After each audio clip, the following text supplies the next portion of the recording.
It's the day before the world knows I'm going to be an F1 driver. I thought about this moment for the whole of my life and I couldn't believe it had finally happened. I'd signed for one of the biggest teams on the grid with so many fans, so many amazing staff and so much passion. I couldn't wait to get to the first race in Australia to prove the critics wrong, to prove that I deserved a seat in Formula 1 and that I was good enough. My early racing career wasn't exactly easy. I really struggled in Formula 4 and it took an arm around the shoulder and a lot of support from the fans to get me anywhere. Thankfully I finished that season. It was a disaster, but F3 teams were queuing up to sign me. I took the opportunity, got a few victories that season and managed to get a call up, more importantly to GP2 for 2015. Luckily I took that opportunity with both hands, stuck it on pole for the first race of the season, and then I went to go on and win the championship. I was the 2015 World Champion in GP2. I honestly could not believe it. Then the big day. In the penultimate race of the season, Manor gave me the opportunity to test their car in FP1. Obviously I did struggle, get used to a brand new track with a brand new car on brand new tyres, but the experience was vital and I think I showed how good I was in a Formula 1 car. So welcome to F1 2016 Career Mode. Today we'll be starting off and you'll be seeing who I select as my team any minute now. So this first season is going to be on the PlayStation 4 and I'm thinking for the second season I'm going to probably sort of move over to the PC. Hopefully it'll be better driving, that's what I'm thinking at least. Also I want to update you guys on a little giveaway I want to be doing for F1 2016. It's going to be open to everyone. All you need to do is leave a comment down below on this video. Just let me know who your favourite driver in Formula 1 is and then in about a month's time I'll get around to choosing somebody as a winner. It can be on PS4, PC or Xbox One, so just do whatever you want there in the comment section and then I'll go back and look in about a month's time and I'll announce the winner over on my Twitter page in about a month's time. So that's really appreciated guys. If you want to leave that comment, obviously a like on the video is always awesome as well. And yeah, let's try and get to 3,000 likes. But anyway, I've rambled long enough now guys. You want to see content, you want to see gameplay. So you can see there I've chosen my helmet there. I've sort of gone with the Codemasters sort of blue, sort of teal back design. And then a black Codemasters logo. So now we're just choosing our first name, which we obviously know we're going to go as the name AlexZAfRo. That makes sense for the career mode. And any second we'll be able to see which team I choose. I mean, I've already built up the hype a little bit with that little teaser at the start. And I'm really excited. It's not the team that you might be thinking from that little teaser. But there we go. Abbreviated name. This is the last bit before we choose our Formula 1 team. Who is it going to be? Here's the team selection. There are all of the options. Who's it going to be? Random switch. It's going to be Renault, guys. Let's get to this. Hopefully, it'll be an epic season.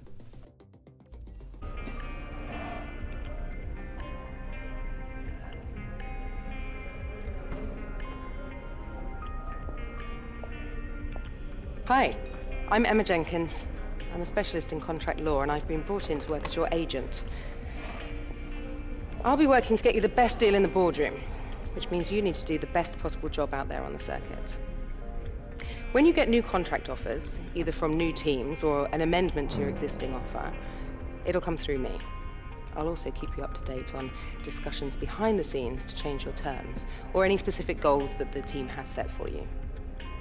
If a contract offer does come through, I'll present to you the available offers and then you can make the call.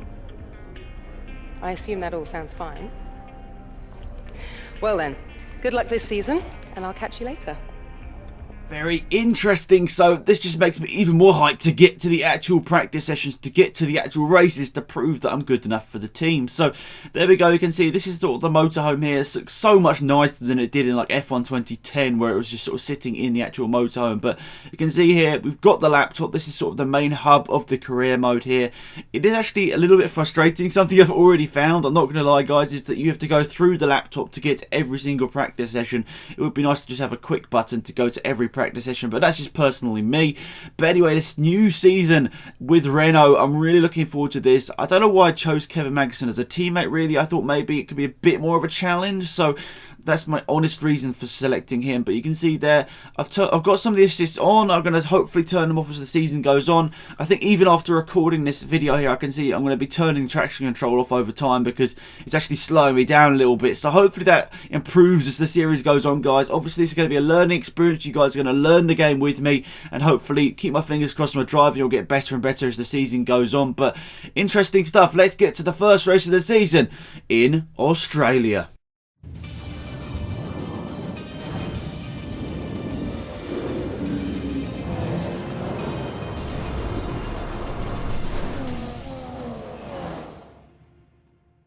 Welcome to our viewers from around the globe. You join us just as today's practice session for the Australian Grand Prix is about to start. A lot of focus is naturally on the drivers, but it's really important for the mechanics to get everything right as well, as one little mistake could cost the team and one of their drivers the race result.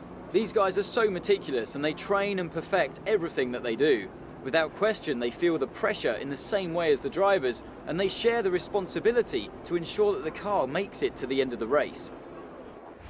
Oh my god, it's so exciting. Here we go, FP1 here in Australia. I chose the custom weekend, but I didn't actually get the opportunity to custom select a lot of the options I wanted, which is really weird. I wanted to do one practice session, one qualifying session, but I suppose if you want to get as many points as possible, you can just leave it on 3 practice sessions and skip the other 2 and you get some points anyway. So I guess that's the way, if you want to just get maximum points, to do that. So you can see here in Australia, I'm not really too sure on setup. I need to go and look at what other people are saying in terms of setup for all these videos. If somebody's going to do a setup guide, I really appreciate it if you just let me know in the comment section whether you're going to be doing sort of an F1 2016 setup guide for every single track.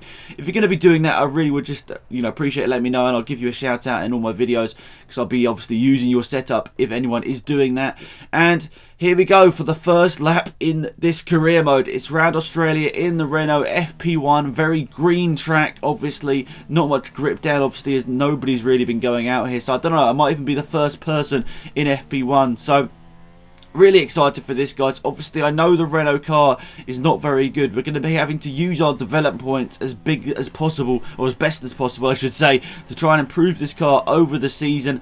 I know it's a bit weird sort of switching at the end of the season over to a different console, so it's sort of resetting, but at the end of the day, guys, obviously I think my driving on the PC will be better for you guys. I think it'll be a bit more enjoyable to watch once we're switched over to the PC. But I'm hoping this career mode's going to go on for a long time, guys. I did enjoy this race. I enjoyed everything about it. So far, I've seen no reason. It's so much nicer to have a proper career mode back in the F1 games. Obviously, we missed it out on F1 2015. A bit disappointing that wasn't in the game. But nice, it's back now. So many new features. And it's really hyping everyone up to play the game. So you can see here in Sector 1, on the brakes, whilst we're on the brakes, we sort of jolt off to the left hand side. Something obviously on the cold tyres, the car moves around a lot more. And for anyone wondering, the cars are a lot harder to drive in this game. A lot of people wondering whether they're just the same as F1 2015, but right away I can feel the difference. I can feel the cars are harder to drive. I mean, I remember back to F1 2015 where I was able to play on legend difficulty with the controller, but now it's got to the point where on expert difficulty, oh, there we go, we made our first mistake, of course, but it's got to the point, obviously I've played some races already, and on expert difficulty I'm feeling that that's the sort of right difficulty level for me at the moment. And at the end of the day, expert is just sort of a name. At the end of the day, as long as the racing's good, I don't think it matters what difficulty I'm on. I mean, I see the comments, people saying put it on legend, but then if I put it on legend, I'm like 2 seconds behind anyone, and what fun is that for the career mode? Obviously, as I get better, I'll obviously up the difficulty level, but I'm not going to just up the difficulty level to say I play on legend, as that's not going to improve me as a driver or help me in the career mode. But there we go, first lap in quali. I decided that was it. Let's get back to the menus. Hi, good to meet you at last. My name's Chris, and I'll be working with you as your Chief of Vehicle Development. It'll be my job to get your feedback as a driver and to direct our upgrade design in the areas that you feel are most lacking. At each Grand Prix, we can run a series of practice programs and log the performance of the car as you drive it at its limit. This gives us data that we can utilize to develop various performance improvements. In order for me to know which upgrades to prioritize, I'll need you to select a development area that you'd like us to focus on. and you can do that in the R&D section of your laptop. Anyway, that's all for now, but I'll keep you up to date, okay? I'll see you soon.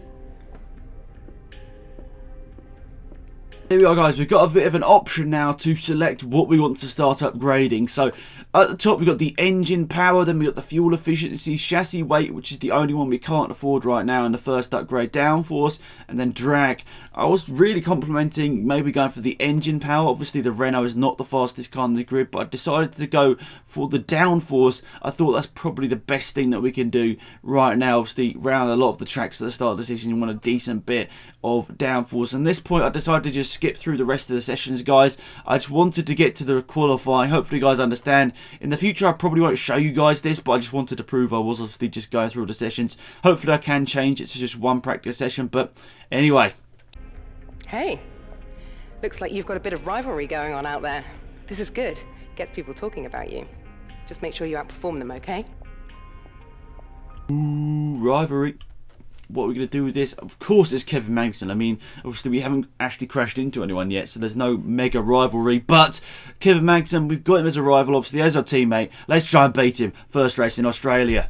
Welcome to Melbourne, where qualifying for the Australian Grand Prix should be getting underway shortly. This is the kind of track that eats rear tyres for breakfast, or so I'm told by more experienced drivers than myself. Lots of low-speed exits means the rears are in for a lot of punishment. It's all too easy to spin them up coming out of a corner too aggressively. It might look great for us as spectators, as we love to see a car driven beyond its limits, but it's not going to result in a great long-run pace. So guys, time for qualifying, and I'm only going to show you guys my fastest lap. I don't know whether you want to see more. Obviously this video is going to be very long nonetheless, so obviously I'd appreciate if you guys can just let me know what you want to see in the career mode, what you'd like to see done slightly differently. Everything's going to help me out mold this series into the perfect series for you guys to watch, and I'm going to try my best to edit as much as possible. I'm going to try and get, obviously I'm trying my best every time to get better at editing, and hopefully it's better for you guys. So there we go. First lap here in qualifying here. You can see, I don't know if it's sunset or is it in the morning. I don't know, sunrise. I don't really know, to be fair. And already a mistake on our out lap here, going to the gravel, which is not too good. We already have done a qualifying lap here. You can see it's a 1:32.5, which isn't a very good lap time. I'm not going to lie, guys. That is not the sort of times you want to be doing in qualifying. But nonetheless, we're going to be starting our first qualifying lap of the whole career mode here, heading down into turn 1 on the brakes into the sort of, I'd say medium speed, fast, it's quite fast right-hander through turn 1, obviously then left-hander. Then we've got the DRS down the back straight here. Then a lot of this is onto the brakes at the right time here. I think I am still braking a little bit early, and this is something that obviously more practice in the game itself is going to really help me out with. Where are the car's boundaries? Where can it stop in time? Where can it obviously turn in time? It's going to be a very tough career to get used to. I think a lot of my career modes in the past have gone for a slightly better team. I've gone for a sort of a mid-table team. But obviously in real life, if you look at who's good and who's not, Renault's probably, you know, it probably is one of the back three. I mean, it could even be behind Manor, depending on the racetrack. So I do think Sauber's definitely the worst car on the grid right now, in real life that is, and in terms of, it's very close between Manor and Renault for the second worst car spot. So we'll see how the whole career mode goes. Hopefully our car will develop nicely over the whole season, and hopefully we'll have a nice little car by the end of the season that hopefully will be regularly in the points. In terms of goals for this career mode, guys, I know a lot of people are going to be wondering, for this season at least, it's going to be a struggle. I don't think anyone expects me to get the points every single race. Well, let's be honest, I don't expect to be in the points every single race, so I don't think that you guys really will, because let's be honest, we're in one of the back marker teams and we're struggling with the controller. But in terms of what we think we might be able to do over the whole season, I think maybe in the points a couple of times and hopefully be able to consistently beat our teammate. That's my goal for the rest of the season. But there we go, we've set a lap time there of 1:31.5, guys. Now it's a second faster, but look at that, it's still not good enough. We qualified last of the people that did laps, so we're really struggling, but we know the race is a brand new day, one where we can take up fresh opportunities to hopefully go ahead and win. Whoa, I nearly said win. Maybe not win, but hopefully get some decent points here today if everything goes our way. But you never know with these games. Obviously, it's going to be a learning experience. As I'm going to say that a lot because I'm just trying to sort of hide the fact that I didn't do very well. But there we go, there's some more rivalry there. You can see driver position obviously telling me that I'm still the second driver, which is understandable obviously, because let's be honest, I didn't do anything there to prove I'm better than Magnussen. But anyway, it's race day here in Australia. I'm waiting for the lights to go out for my first race in my F1 career. The lights are out and away we go. Sergio Perez gets a rocket of a start down to turn 1. He's gone to the inside there of Haryanto and his manner as well, I think, as we head down to turn 1. Late on the brakes here, around the outside of a couple of people, including the Sauber of Nasser there. We've gone around the outside of him, so up into 19th place. They gained 2 positions there, and in front of us we've got the 2 Hondas of Button and Fernando Alonso, and I think we can see down the inside Nasser's got better straight line speed. He's gone past, but we're going to keep it out around the outside. We've really done well around the outside to keep the position, and there we go, back ahead of Felipe Nasser, back into 19th position. So now Jenson Button and Fernando Alonso are the next persons in our eye line here. Can we get past them? Well, we're on the brakes here through the median. Oh, sorry, it's not Button and Alonso. I thought it was, but it's actually Pascal Wehrlein there in the battle with Jenson Button. For some reason I thought it was Alonso, but on the brakes, can we get past him? No, we can't. So I found it actually really good to follow the AI. I know it sounds stupid, but I found it really good to follow the AI and see where their racing lines were, and it really helped me out. And I just wanted to quickly look back at the start here, guys. Obviously, you can see there was no Mercedes on the front row of the grid, which is pretty surprising. But as we head down to turn 1 here, with that yellow Renault at the back of the grid, going around the outside here. So it was Alonso and Button through turn 1 here, who was side by side. Obviously, Alonso must have got ahead of Wehrlein in the next couple of corners here. But down the back straight here, we saw that Felipe Nasser had so much more straight line speed, so he managed to go back down the inside here on the brakes. But we managed to sort of hang it out around the outside. We went side by side with Felipe Nasser and went around the outside and then back into 19th position there with a nice sort of move round the outside. So we'll skip back here to the race. This is lap number 2 now. We're not back on lap number 1. This is lap number 2 here, and we're chasing down Button and Wehrlein here through the fast left right here, which I struggled in throughout the whole race here, but we managed to get a really good run through there, faster than Button, who's obviously getting held up a little bit here by Wehrlein, but a nice move down the inside of Button. We're getting Wehrlein as well. Yes, we are down the inside of Wehrlein, up into 17th position, and now we've got Fernando Alonso in front of us, but I like that. That was a really nice move in my opinion, especially, I don't know how I got such a good run, but I'll definitely take it there. Up into 17th position. I think we're going to have a quick look at that little overtake once again. Obviously, it's going to be one to remember for the series montage at the end of the season, but a nice little run through the sort of S's part of the track, and we got a nice run on Button. He gave us the space, and then I thought we might as well just go for Wehrlein here. Wehrlein, he left the gap open, and we went for the move down the inside. I thought Button was going to get past Wehrlein there as Wehrlein ran wide, but that wasn't the case. But anyway, let's get ahead to lap number 5 now of this race here. So I think we can see behind us Jenson Button's got the very close at least. I don't know whether he's got DRS just yet. He probably had DRS down the main straight here, but Jenson Button, you can see from the proximity arrows right there, he's going down the inside. He's so much faster with the DRS wide open, and he's gone up into 17th place. They're relegated us down to 18th place. But look at this, guys. Daniel Ricciardo is not having a party. He's just absolutely spun it around there, and that's lost him. I think he's dropped all the way to last position there. So Daniel Ricciardo, I'm not too sure whether he's battling for the lead or not, but he's dropped all the way down the order into last place. I feel really sorry for him there, but around the last couple of corners here, we're right up on Jenson Button, who's now in 16th position here. Obviously, that little spin there for Daniel Ricciardo's promoted us all up a position. But down the main straight here, you can see I've got the DRS, but I didn't want to go for anything silly. I was actually finding it really useful to follow Jenson Button here. And even though I had DRS down the second part here, you can see down the back straight, I was complimenting, do I go for the overtake or not? So I actually backed off a little bit down the straight here to sort of follow Jenson Button. I was finding it really useful to follow his line, so I decided, let's just follow him, and actually helped us out. But anyway, if we skip ahead to lap number 6, going on to lap number 7, we decided to come to the pits here to change our strategy. So we went over to the soft compound tyres here for the second part of this race here. So you can see at the top left hand corner where the position marker is.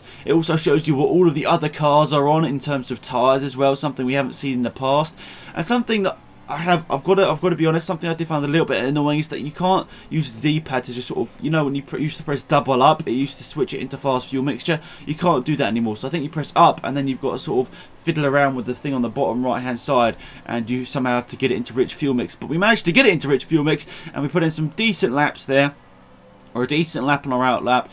It wasn't too good. Our pit in was absolutely terrible, so that was really annoying. But we lost a lot of time from that. But look at this, guys. So lap number 11 here. Daniel Ricciardo's coming up really fast on us here. Obviously, he's storming back through the field. And at this point, I thought I was letting him through.